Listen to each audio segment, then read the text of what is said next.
Hello! Welcome to Squid Essays. Inking your academic pen. My name is Julie and I will be your instructor as we read through Metaphysics. The article source is embedded in the video description below. Feel free to read along. Please note that you can get a custom, plagiarism-free essay for as little as $10 a page at Squid Essays. The link is in the description. Contents 1. Introduction 2. Arguments against substance dualism 3. Consciousness 4. Free will 5. Self 6. Conclusion 7. Bibliography. Introduction. The origin of the argument concerning the dualism as a theory of the relationship of mind and body dates back to past epochs. For instance, this argument may be easily traced in the views of Descartes, who tried but failed to bridge the mind-body divide, Fromm 2004 319. However, it does not mean at all that this argument is out of date. In stark contrast, this problem is still relevant and widely discussed by many specialists, epistemologists, philosophers. In this respect, it is worthy of note the work of John R. Searle Mind, a brief introduction where he argues against dualism and rejects the idea of the problem provoked by the dualistic relationship of mind and human body.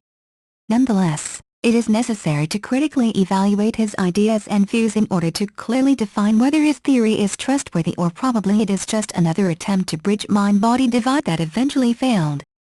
Arguments against substance dualism. First of all, it should be pointed out that the ideas developed by John R. Seale in his book are based on the current trends in the modern philosophy and epistemology. Unlike philosophers of the past, who attempted to reveal the mystery of relationship of mind and body and who often arrived to the idea of dualism or, on the contrary, to the rejection of it, sitting in their armchairs, modern epoch provided possibilities and opportunities for researchers of the problem of functioning of human body and mind in laboratories where scientists can study the most complicated processes that occur in human body and mind.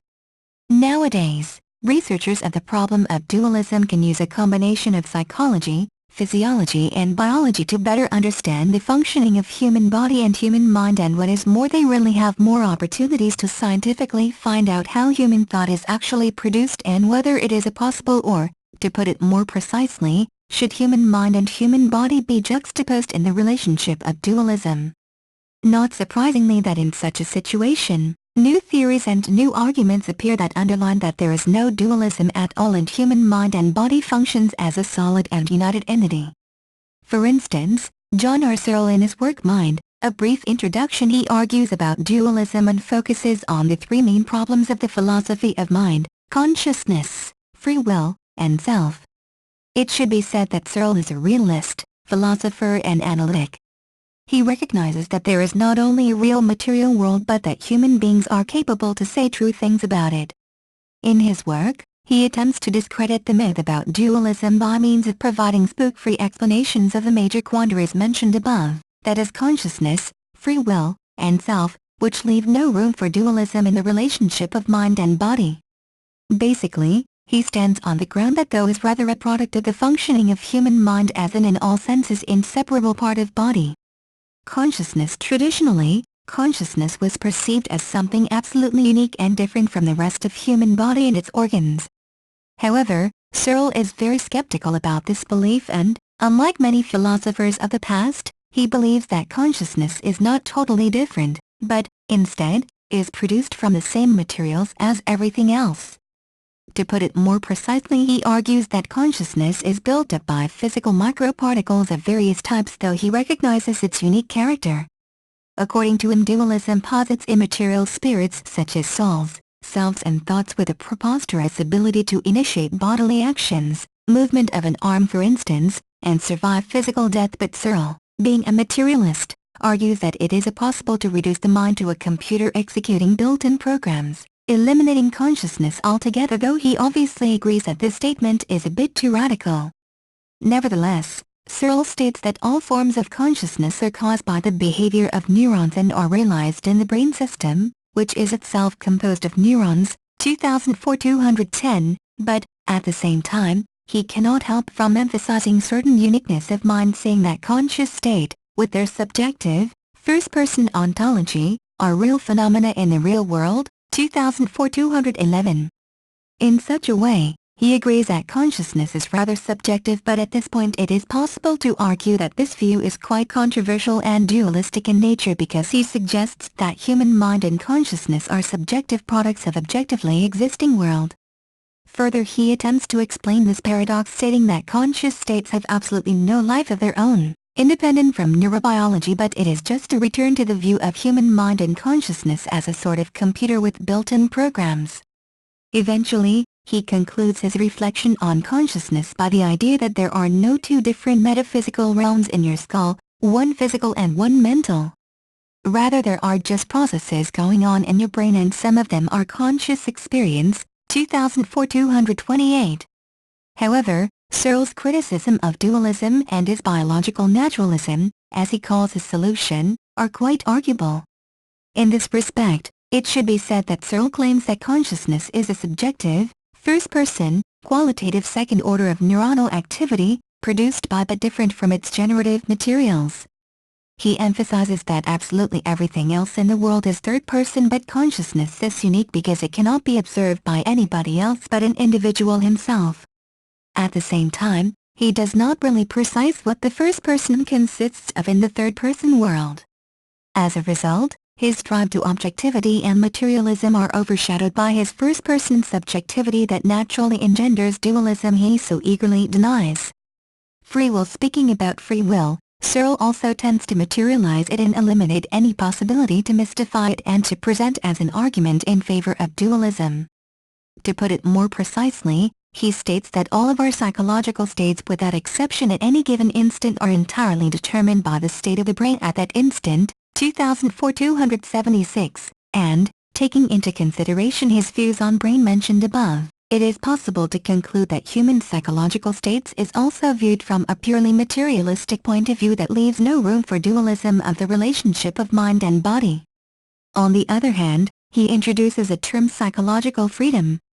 As a result, while admitting the ways in which rage, hunger, etc. influence our psychological states, he finds them not in every case causally sufficient to determine the subsequent action, 2004-289.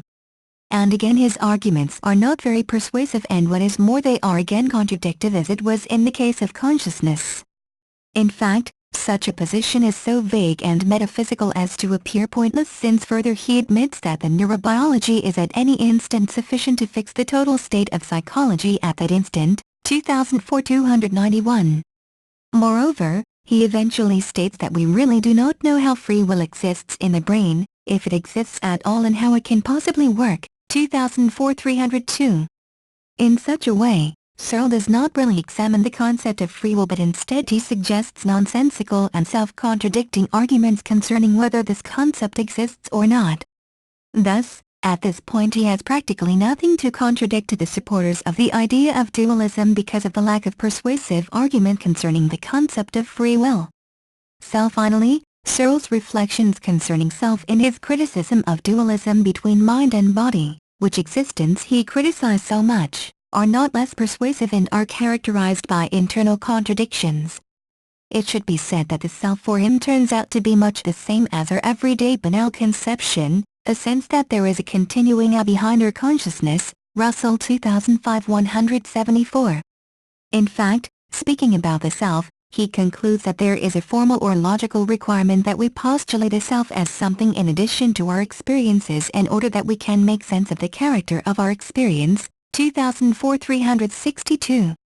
In such a way, it turns out to be that postulating is one thing and existing is another. Consequently, this is just another profound self-contradiction which does not really discredit the concept of dualism. Conclusion. Thus, taking into account all above mentioned, it is possible to conclude that in his work Mind, A Brief Introduction, John R. Searle does not refute dualism but rather suggests materialistic argument concerning the close correlation between human mind and body on the basis of material, physical and biological factors. However, the significant contradictions in conceptual views, or even total ignoring of some key concepts, namely free will, make his arguments quite weak and not persuading. This is why it should be said that in order to make the argument refuting dualism it more substantial and trustworthy, It is necessary to emphasize strong materialistic points of Searle's arguments and support them with criticism of dualistic views on mind and body. Thank you for taking your time to listen to me. I hope you enjoyed learning about metaphysics as much as I did. Kindly remember that you can get a custom, plagiarism-free essay at Squid Essays for as little as $10. The link is in the description. See you next time.